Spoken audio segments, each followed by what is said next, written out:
27 जुलाई को जब भंवरी देवी बिश्नोई पर हमला हुआ था चाकू से, एक चेहरा कवर करके एक आदमी उनके घर में दाखिल होता है। चारपाई पर भंवरी देवी सोई हुई होती हैं और उन पर हमला किया जाता है।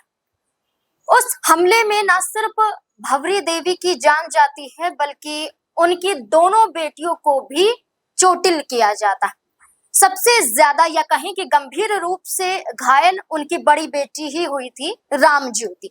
उन्हें फौरन अस्पताल में भी भर्ती करवाया गया था। भंवरी देवी तो मौके पर ही अपना दम तोड़ चुकी थी क्योंकि कई बार उनके ऊपर चाकू से किए गए थे और जैसे ही अपनी माँ को तड़पता हुआ देख दोनों बेटियां उनको बचाने के लिए दौड़ती हैं, रोकने की कोशिश करती हैं उस आरोपी को। इस जो झड़प होती है उस आरोपी और इन दोनों बेटियों के बीच में, इसमें कई चाकुओं से हमला उन पर भी होता है।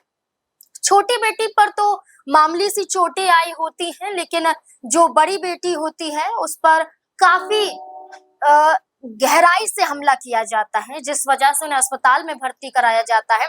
लंबे समय से अस्पताल में भर्ती थी लेकिन अब जाकर उन्हें डिस्चार्ज मिल गया है। उनकी बड़ी बेटी राम ज्योति को डिस्चार्ज मिल जाता है अस्पताल से और जैसे ही डिस्चार्ज मिलता है वो घर जाने की बजाय धरना स्थल पर पहुंच जाती है, जहां ग्रामीण लोग, जहां परिवार के लोग और जहां विश्नोई समाज के लोग इंसाफ की मांग कर रहे हैं कि जल्द से जल्द आरोपी को पकड़ लिया जाए। मांग कर रहे हैं कि उनकी मां को न्याय दिलाया जाए। उनकी मां का हत्यारा कौन है उसे सामने लेकर पुलिस आ जाए। इसी मांग के साथ धरने पर बैठे हैं लोग और उनकी बड़ी बेटी जैसे ही डिस्चार्ज होती है वो धरना स्थल पर पहुंच जाती है।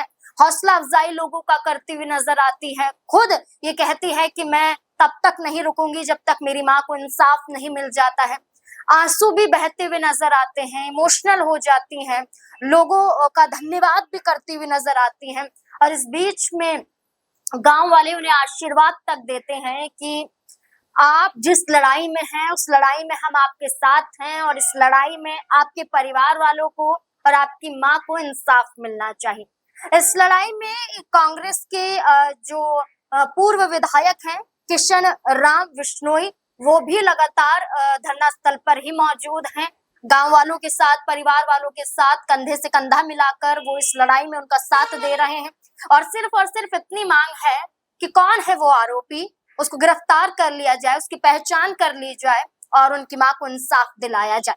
जिस तरह से ये बताया गया कि लूटपाट के इरादे से वो चेहरा कवर करके वो युवक घर में दाखिल हुआ था, लेकिन अब एसआईटी की टीम के जरिए सामने आया है कि सिर्फ लूटपाट का इरादा नहीं था, या कहें कि लूटपाट का इरादा था ही नहीं, इरादा तो सिर्फ हत्या का था। अब इस बीच में ये देखना होगा कि बड़ी बेटी भी मौजूद है, छोटी बेटी लगातार मां को न्याय दिलाने की मांग कर रही है। राजस्थान में अब ये बड़ा मुद्दा बन चुका है और मुख्यमंत्री भजनलाल शर्मा के गले की फांस भी बन चुका है, क्योंकि जब तक इस पूरे मामले में दूध का दूध पानी का पानी नहीं हो जाता, इस पूरे मामले में गुत्थी नहीं सुलझ जाती, तब तक मुख्यमंत्री पर भी सवाल खड़े होंगे कि राजस्थान में कैसे कानून व्यवस्था है कि एक आरोपी को नहीं पकड़ पा रहे हैं। सीसीटीवी कैमरे से लेकर तमाम ऐसे सबूत मौजूद होंगे जिस बिना पर आरोपी को पकड़ा जा सकता है, लेकिन इस पूरे मामले में देखा जाए तो सिर्फ और सिर्फ ढिलाई ही बरती गई और इसी बात का आरोप लगाते हुए गांव वालों ने लगातार न सिर्फ धरना दिया है बल्कि इस मांग के साथ सड़कों पर आंदोलन भी करते हुए नजर आए, हो हल्ला भी करते हुए नजर आए हैं, लेकिन सरकार है कि टस से मस नहीं हो रही है।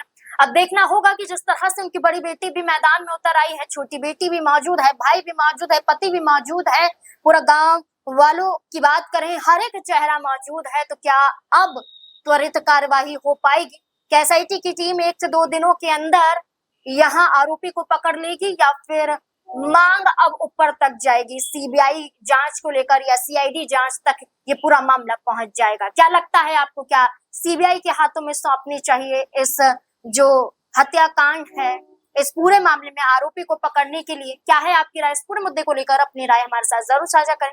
धन्यवाद।